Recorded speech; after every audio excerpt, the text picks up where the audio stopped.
Тэгээд за эргэсэн тунд баригдсан тоомоо байдгүй юм шиг байна те. Ер нь бол одоо асуудал болгоож тавиад байна гэдэг чинь би болоод л байна гэсэн үг л дээ.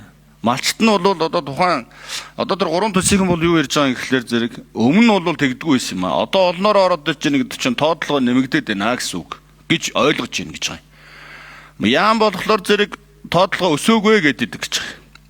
Хэдэн жилийн өмнөөс гэлээ бараг 10 жилийн өмнөөс чилүү одоо саяын 5400 гаруй өчв.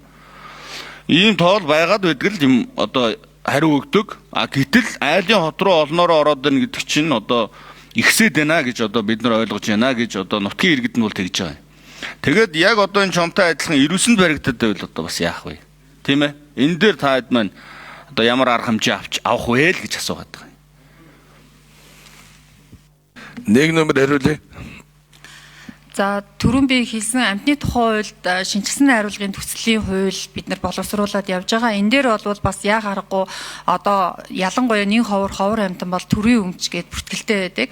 Тэгэхээр хүн төлбөр олгох харилцааг энэ дээр бол огт зохицуулаг байгаа. Амтны тухай хууль дээр ч яг экологийн эрүүгийн хууль дээр ч гэсэн зохицуулсан харилцаа байхгүй учраас малын даатгалын харилцаан зохицуулах гэдэг заал зүйлтийг бид нар бас судлаад яг тэр хүрээнд нь зохицуулт хийж олгох хүн төлбөрийн харилцааг оруулах гэдэг асуудлыг явж байгаа.